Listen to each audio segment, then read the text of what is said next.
Prvi će u ime Kluba zastupnika SDP-a govoriti uvaženi zastupnik Joško Klisović. Izvolite.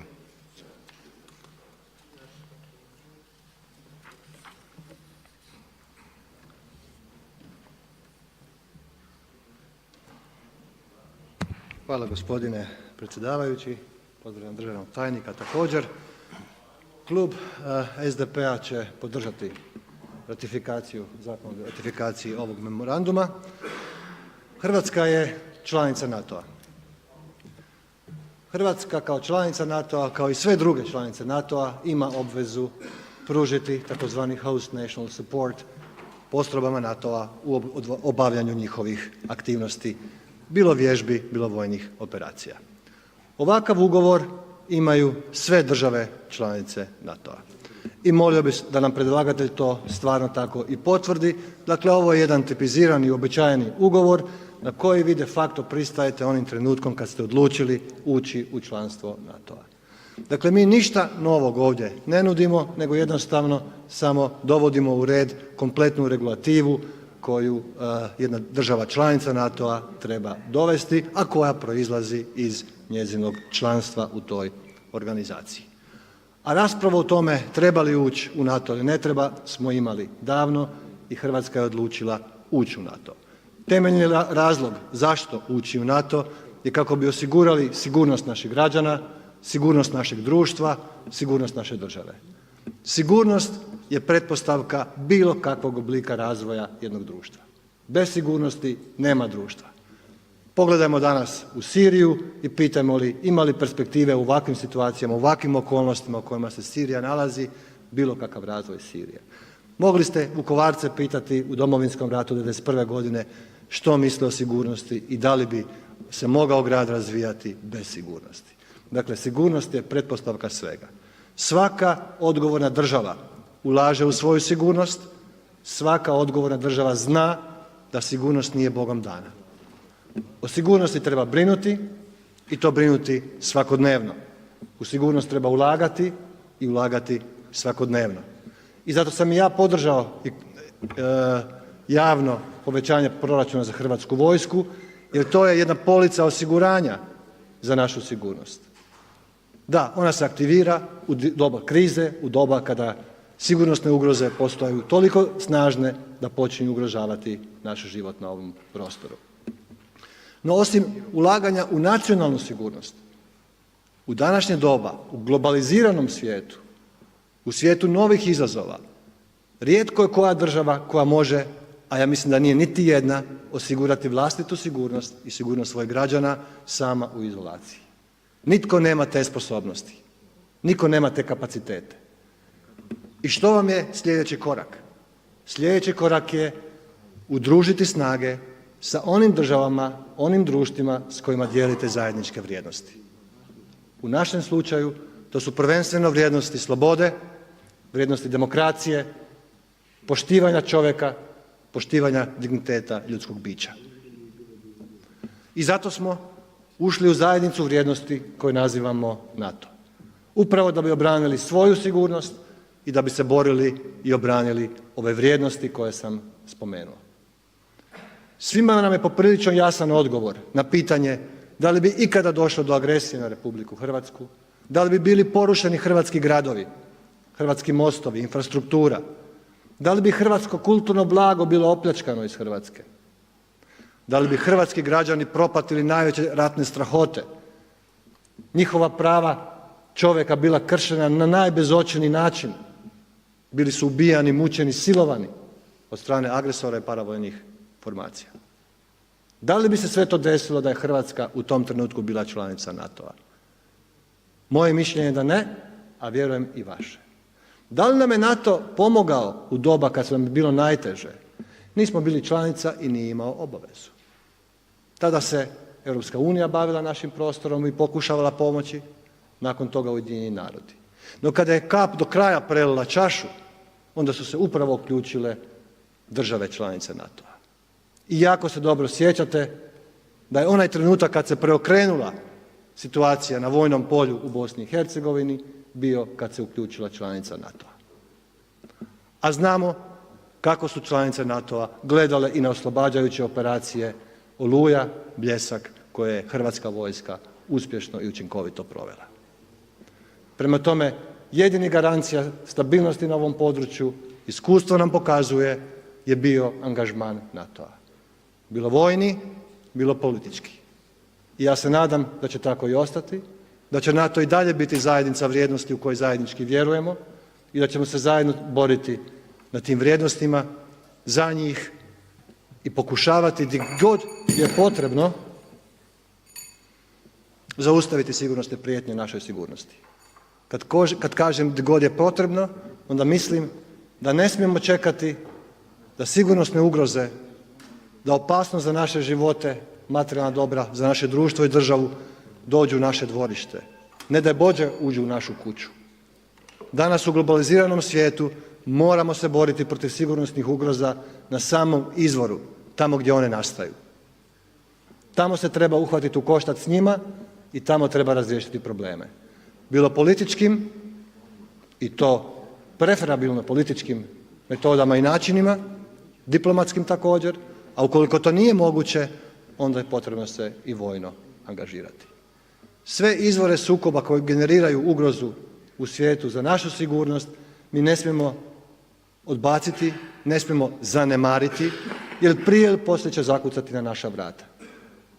Da se to ne bi desilo, aktivno surađujemo sa grupom vrlo kvalitetnih, utjecajnih, sposobnih, sa velikim kapacitetima država, najučinkovitijih država svijeta koji su okupljeni u NATO-u.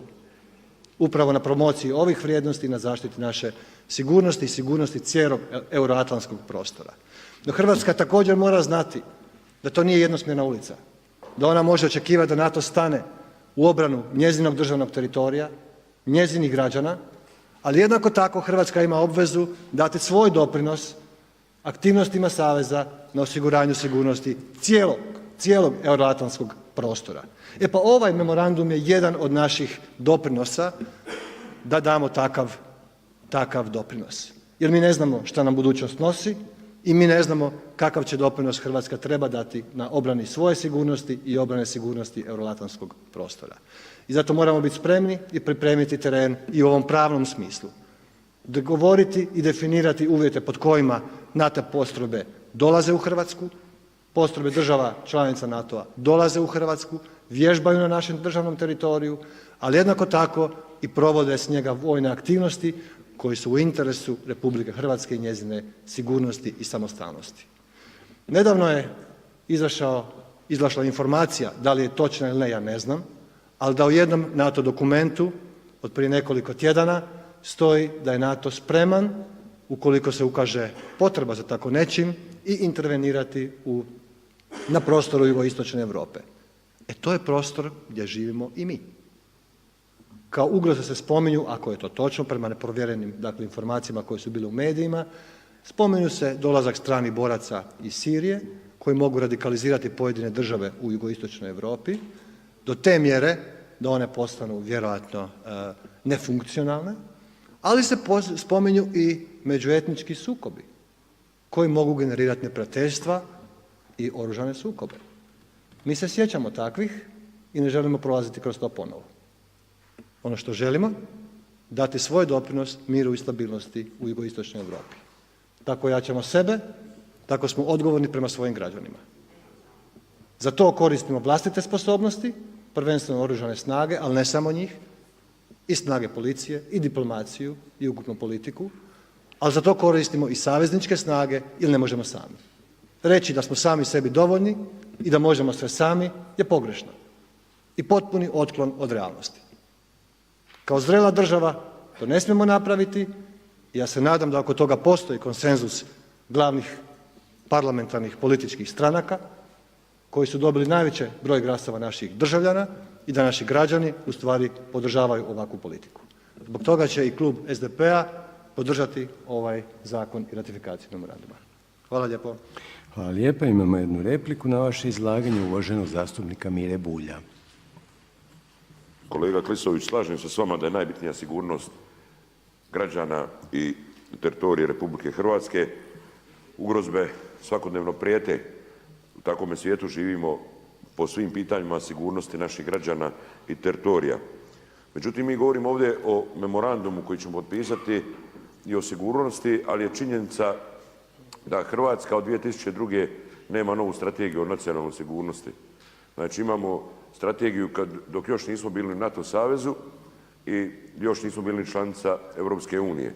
Toliko je zanemaren hrvatski vojnik, a to smo svjedoci, smo članovi obrane, odbora za obranu, pa smo vidjeli u kakvom stanju se nalaze vojarne, oprema i u kakvom je stanju hrvatski vojnik. Hrvatska vojska, znači jedna stara poslovica kaže uzdaj se use u svoje kljuse. Nitko nije za suradnju. Međutim, kad pogledamo samo raspored hrvatskih snaga sad na teritoriju Republike Hrvatske, vidimo da se ciljano uništava hrvatski obrambeni sustav, nemamo pričuvu, nemamo nikakvi vojni rok osim dobrovoljnoga, znači nemamo organizacijsku pričuvu da možemo intervenirati, a o profesionalnom vojniku da govorimo šta kazati. Šta kazati o profesionalnom vojniku, o načinu života unutar vojarne, o prehrani, o mogućnosti obuke. Evo ove godine po prvi put ministarstvo da će više sredstava i to je nešto pozitivno i zato vam još jednom ponavljam. Ne smijemo se samo uzdati u nekakve pomoći. Mi 90. smo se uzdali, da, krajem Domovinskog rata je se ustupilo jer se vidjelo da hrvatski vojnik ne može i motivacija hrvatskog naroda nije salomljiva. A u samom početku je to sasvim drugačije bilo. Obrambeni hrvatski sustav je na dnu dna i nadam se da mi moramo se izdignuti iz tog pepela. Hvala lijepo. Odgovorit će uvaženi Joško Klisović.